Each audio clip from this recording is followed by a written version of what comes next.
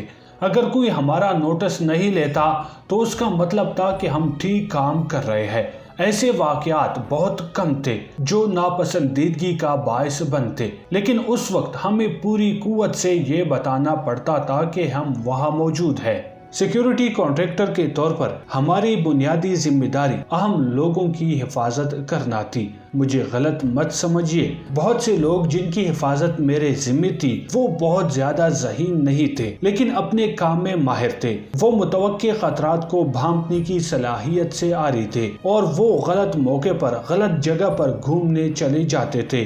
وہ لوگ Washington D C کے دفاتر جیسے عمدہ ماحول کے عادی تھے، لیکن انہیں ایسے ممالک میں جانا پڑتا تھا جہاں امریکہ کی مخالفت انتہا پر تھی اور شدت پسند گروپ موجود تھے۔ میری موجودگی اس بات کو یقینی بنانا تھی کہ وہاں کوئی احمقانہ حرکت نہ کرے جس سے انہیں نقصان پہنچے اور بحفاظت واپس اپنے گھر لوٹ سکے۔ ایک کانٹریکٹر کی ڈیوٹی کتنی اہم ہوتی ہے اور اسے کتنے مشکل حالات کا سامنا کرنا پڑتا ہے، اس کا اندازہ اس واقعے سے لگائیں کہ کچھ عرصہ قبل میری ذمہ داری USAID کے افسران کی حفاظت کرنا تھی جو افغانستان کے دیہی علاقوں میں سڑکیں اور چھوٹے مکانات تعمیر کرنا چاہتے تھے۔ وہاں سروے کے لیے نکلنے سے پہلے میں نے اس گروپ کو خبردار کیا تھا کہ یہ ملک بارودی سرنگوں سے بھرا ہوا ہے، لہٰذا ہر وقت محتاط رہے۔ میں نے واضح طور پر کہا تھا کہ کوئی ادھر ادھر نہ ہو اور صرف اس کام پر توجہ رکھے جو وہ کرنے آئے ہیں۔ اس کے باوجود ایک خاتون کسی چیز کی تصویر کھینچ رہی تھی۔ جب میں چلایا، رکو، مزید ایک قدم بھی مت چلنا، اس نے حیرت سے پوچھا کہ میں نے اسے رکنے کا کیوں کہا۔ میں نے اس کی توجہ سرخ نشان والے پتھر کی طرف دلائی۔ تب اسے معلوم ہوا کہ وہ خطرناک بارودی سرنگوں کے درمیان کھڑی تھی جو کسی بھی وقت پھٹ سکتی تھی۔ بارودی سرنگ کے درمیان پھنسی اس خاتون کو بچانے کے لیے اس وقت میرے پاس فوری طور پر کوئی بہتر طریقہ نہیں تھا۔ میں اس بارودی سرنگ کے قریب گیا اور USAID کی اس خاتون کو انہی قدموں پر واپس لانے کے لیے اس کی رہنمائی کی اور بالآخر اسے وہاں سے نکال لانے میں کامیاب ہو گیا۔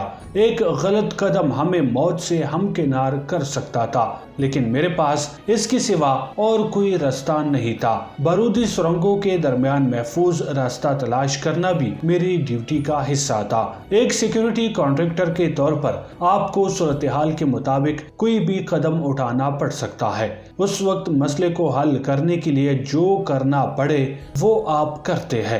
یہاں کسی کے ایک غلط فیصلے کی وجہ سے کچھ بھی ہو سکتا ہے۔ یہ بھی ممکن ہے کہ آپ بھی مارے جائیں، لہٰذا آپ کو ہر لمحہ مستعد رہنا پڑتا ہے۔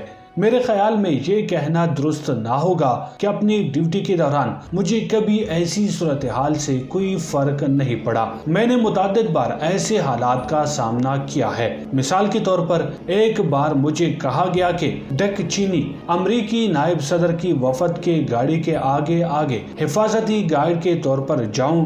میری ذمہ داری تھی کہ ان کے وفد کے راستے میں مخالف سمت سے آنے والی گاڑیوں کو ان سے دور رکھوں تاکہ وہ حفاظت اپنی منزل تک پہنچ جائے۔